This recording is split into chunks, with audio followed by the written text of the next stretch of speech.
Assalamualaikum warahmatullahi wabarakatuh. Saya Rama Fadli Maulana dan NPM 0211202006 kelas 3 Ekstensi Manajemen. Nah, di sini saya akan menjelaskan tentang analisis perubahan dan pengelolaannya dari Balai Penelitian Tanah.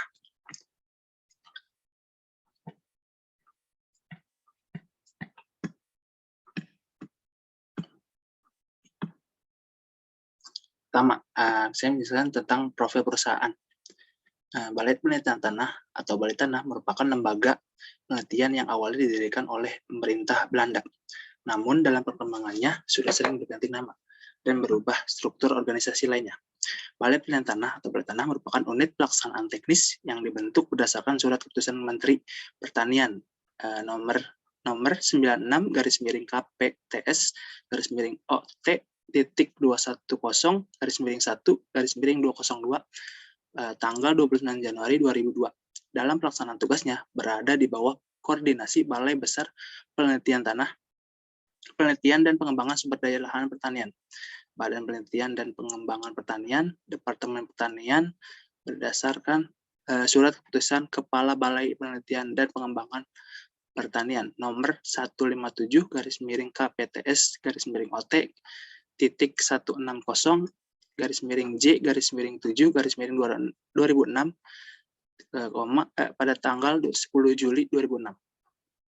Untuk visi di sini yaitu visi dari Balai Tanah sendiri adalah menjadi lembaga penyedia teknologi pengelolaan sumber daya tanah yang handal dan berkelas dunia yang mendukung sistem pertanian industrial dan pembangunan pertanian berkelanjutan. Untuk misi yaitu meningkatkan efisiensi dan percepatan diseminasi teknologi. 2. Mengembangkan jaringan kerjasama nasional dan internasional. Dan 3. Mengembangkan kapasitas institusi dan sumber daya manusia penelitian tanah dan yang profesional dan berintegritas. Kemudian ada di sini saya menjelaskan analisis dari pertama adalah analisis OCAI, yaitu di sini adalah budaya yang dominan. Hasil dari analisis OCAI yang sebagai berikut adalah budaya yang dominan. Untuk budaya yang dominan saat ini adalah budaya hierarki. Kita lihat di sini untuk nilainya seperti ini: klan 21,875, adokrasi 18,75, terus ada pasar 281,25, terus hierarki 3125. Budaya hierarki merupakan budaya di mana suatu tempat kerja yang sangat formal dan terstruktur, serta segala sesuatu yang dilakukan berdasarkan prosedur yang telah ditentukan. Para pemimpin akan bangga menjadi koordinator yang baik bagi karyawannya dan memiliki pemikiran yang efisien. Poin yang dianggap penting adalah suatu kebijakan formal dan kelancaran dalam menjalankan sebuah organisasi, pelatihan, jangka panjang, dan instabilitas kinerja, efisiensi, serta kelancaran operasional organisasi kesuksesan. Diartikan pada kelancaran penjadwalan dan penghematan biaya, pengelolaan karyawan berfokus pada pekerjaan yang terjamin dan dapat terprediksi. Sedangkan budaya yang diharapkan adalah budaya pasar atau budaya market. Untuk itu, lihat prefer ini di budaya pasar yaitu di klan itu 19, adokrasi 22, bahasa 31, dan hierarki 28. Jadi untuk yang prefer itu kita lebih ke budaya pasar. Budaya pasar adalah budaya di mana sebuah organisasi yang berfokus pada pencapaian hasil, di mana fokus utamanya yaitu menyelesaikan pekerjaan. Para pegawai sangat kompetitif dan berorientasi pada tujuan. Hal yang membuat organisasi bersatu adalah penekanan pada keberhasilan, reputasi, dan kesuksesan.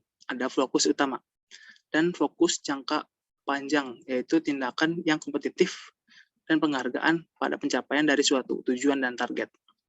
Sukses didefinisikan sebagai pangsa pasar dan penetrasi pasar. Harga kompetitif dan memimpin pasar merupakan hal yang penting. Gambaran organisasi adalah kompetisi yang tinggi. Kemudian analisis kedua itu adalah analisis SWOT. SWOT itu terdiri dari strength, weakness, opportunity, dan threat. Strength itu kekuatan atau kelebihan, weakness itu kekurangan, opportunity itu peluang, threat itu ancaman. Struktur yang di sini dari Balai Tanah sendiri yaitu memiliki laboratorium yang cukup memadai sebagai rujukan analisis untuk pertanian, kemudian memiliki landasan hukum yang kuat. Terus fungsi pertanian adalah yang strategis dan cukup tersedianya dana dan sarana. Terus mampu menghasilkan produk baru dari pertanian, kemudian yang lainnya berpengalaman dalam bidang pertanian, memiliki jaringan kerjasama yang luas dengan konsumen dan penelitian, serta memiliki peneliti-peneliti yang kompeten di bidangnya. Kemudian kedua ada weakness itu atau kelemahan. Di sini kelemahan dari Balai Tanah sendiri adalah masih adanya pegawai yang berstatus pegawai honorer atau outsourcing. Belum optimalnya fungsi perencanaan program termasuk tersedianya database sebagai penunjang tugas-tugas penelitian dan pengembangan. Alat-alat masih tergolong menengah, walaupun sudah ada yang bagus gitu, tapi masih ada yang belum cukup. Kemudian belum sesuainya ahlian SDM dengan job desk-nya. Ketiga itu opportunities atau peluang. Opportunities yang dimiliki Balai Tanah yaitu kerjasama dengan beberapa perusahaan pupuk organik dan anorganik yang bersubsidi sesuai dengan ketentuan pemerintah, melakukan proses pengembangan lainnya di bidang pertanian. Kemudian jumlah pesaing dalam negeri itu sedikit biasanya dari pihak-pihak swasta. Kemudian perang teknologi dalam pertanian semakin dibutuhkan. Terus ada ancaman mulai adanya balai penelitian asing. Kemudian analisis VUCA. Analisis VUCA itu dari ini singkatan kepanjangannya itu volatility, uncertainty, complexity, ambiguity. Volatility atau volatile menandakan lingkungan bisnis yang untuk volatility itu seperti yang kita tahu dalam 2 tahun belakangan ini dunia menghadapi pandemi COVID-19 di mana hal ini merubah cara interaksi sosial masyarakat dunia. Karena itu perusahaan memiliki beberapa hal berikut dalam menghadapinya. Pertama, menerima dan beradaptasi dengan kondisi pandemi seperti ini. Dan begitu kita bisa menerima perubahan ini. Kemudian tetap berpegang pada visi kami itu menjadi lembaga penyedia teknologi pengelolaan sumber daya tanah yang handal dan berkelas dan dukung pertanian industrial pembangunan sehingga para pelanggan tetap percaya pada kami walaupun di masa pandemi ini. Uncertainty yaitu ketidakpastian. Saat ini masa depan penuh dengan ketidakpastian. Untuk menghadapinya kami dapat melakukan hal-hal berikut, yaitu melakukan riset tentang hal-hal yang baru yang akan datang sehingga dapat mengantisipasi ketidakpastian tersebut. Kemudian memahami situasi yang ada saat pandemi seperti ini dengan tetap mengutamakan pelanggan. Kompleksiti atau kompleksitas.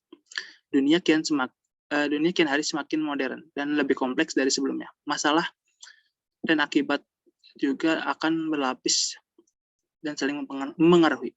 Situasi eksternal yang dihadapi juga semakin rumit. Untuk itu melakukan beberapa hal untuk menghadapinya. Pertama, yaitu menciptakan komunikasi yang baik untuk setiap pegawai agar dapat saling memahami dalam situasi yang kompleks ini. Kemudian membangun kepercayaan dalam sebuah tim sehingga dapat meningkatkan kreativitas dalam tim. Kemudian ada ambiguity atau ambiguitas lingkungan bisnis atau organisasi yang akan semakin membingungkan, tidak jelas dan sulit dipahami. Setiap situasi dapat menimbulkan banyak penafsiran dan persepsi. Oleh karena itu kami melakukan beberapa hal untuk menghadapinya. Pertama, itu menolak fleksibilitas, kemampuan beradaptasi, dan ketangkasan, serta membuat rencana ke depan yang bersikap dan bersiap untuk merubahnya. Kami ini contohnya dalam pandemi ini ya. Terus kemudian mendorong karyawan untuk berpikir dan bekerja di luar area fungsional mereka, yaitu dalam arti mereka berotasi kerja, mencoba hal di bidang lainnya. Kemudian menghindari pemimpin yang cara mendikte atau mendekatkan karyawan, lingkungan yang kolaboratif dan konsensus, mendukung adanya debat, perbedaan pendapat, dan partisipasi di dalam hal-hal apapun.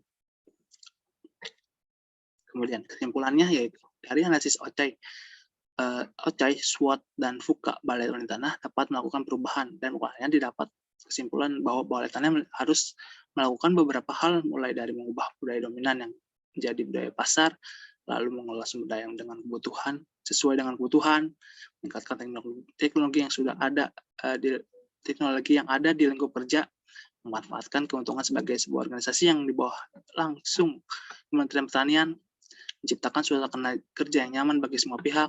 Mungkin itu cara saya dalam 25 tahun ke depan dalam melakukan perubahan untuk balai penelitian tanah sehingga tetap menjadi pilihan yang terbaik bagi para pelanggan kami. Mungkin itu saja yang saya dapat sampaikan. Terima kasih. Mohon maaf kurang lebihnya. Wabillahi taufiq wal hidayah. Wassalamualaikum warahmatullahi wabarakatuh.